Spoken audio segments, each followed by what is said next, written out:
Welcome back to TTS Daily with me, Yi.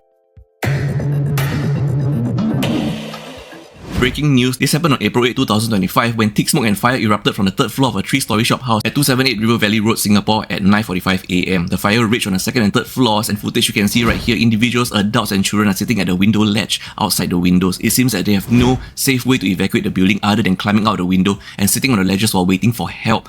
We apologize that we have to censor out everyone sitting on ledges due to potential violation strikes. Thankfully, migrant workers and construction workers nearby immediately sprang into action. They used scaffolding and ladders to evacuate the trapped individuals, forming a human chain all the way up to the third floor. You can see them here, right here.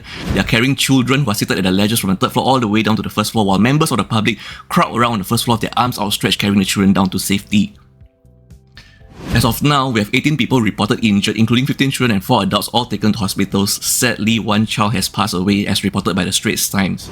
The SCDF arrived and deployed rescue ladders and a combined platform ladder to save those on the ledge, while the firefighters extinguished the flames within 30 minutes using 3 water jets.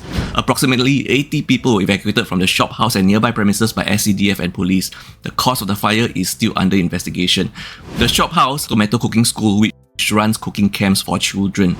The SCDF, Singapore Civil Defence Force, thanked the public, including the migrant workers, for their quick and courageous actions. Our thoughts and condolences to everyone affected by the event today. And we also thank all the heroes from the public and the migrant workers and construction workers that aided in today's rescue. We're going to talk about Trump tariffs and China specifically. So Trump imposed a 20% tariff on Chinese imports early in his term.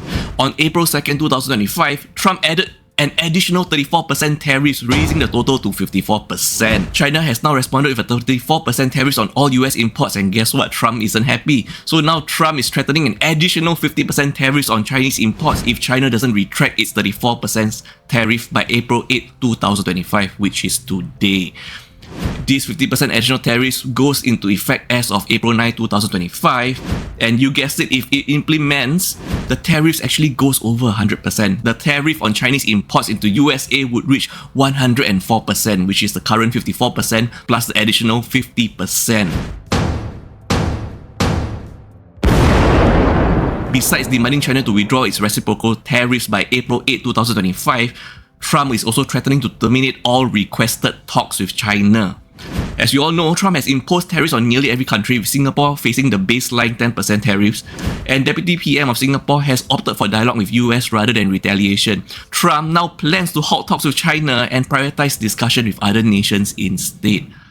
Wow, what do you think? 3 friends went swimming in the sea, but only one person returned. This happened on April 7, 2025, when 3 friends swam in the sea near Pulau Mawar, a small island in Johor, where unfortunately 2 have drowned. The victims are Mr. Viren, a 37-year-old Singaporean, body found floating near Pulau Mawar and recovered by public, and the second victim is Mr. Narayanan, an Indian national whose body was found later at sea. The only survivor is Mr. Anpanata, a Malaysian who saved himself. Strong currents were believed to have swept all 3 away while swimming. This happened after the group travelled from Johor Bahru to Mersing near Pulau Mawar to swim.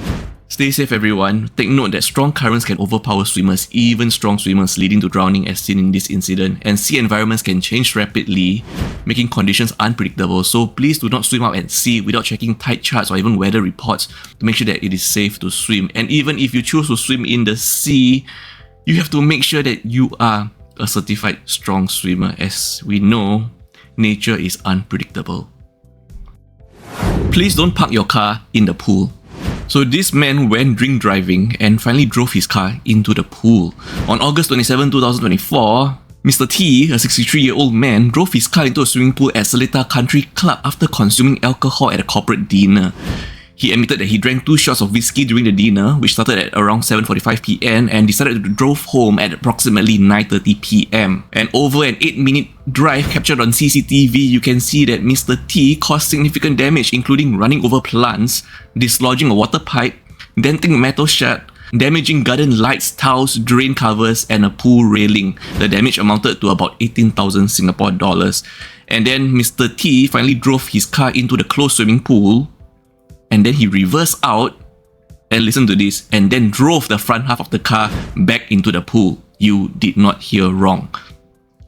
So on April 7, 2025, Mr. T pleaded guilty to 1 count of drink driving and 1 count of performing a rash act endangering human life. His sentencing is scheduled for April 9, 2025. After his arrest, Mr. T's breath test showed 63 micrograms of alcohol per 100 ml of breath, nearly double the legal limit of 35 micrograms. Once again, take note, do not drink and drive.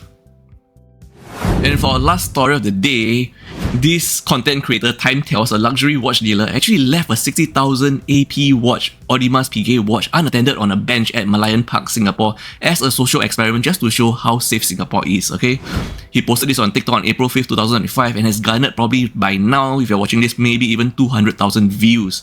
It is captioned, "Let's see how long it takes for someone to steal a $60,000 watch in Singapore." And he end off the content with, "This is Singapore lah," you know, like trying to highlight how safe Singapore is. And netizens are kind of up in roar because number one, the location choice was questioned by netizens saying that this is Malayan Park, it is tourist heavy, it doesn't show local behavior, okay? And one more thing, most important point is the camera is right in front of the unattended watch, and filming the camera right down there in broad daylight is a deterrence to theft itself, you know. So it already skews the experiment's authenticity, which I totally agree with.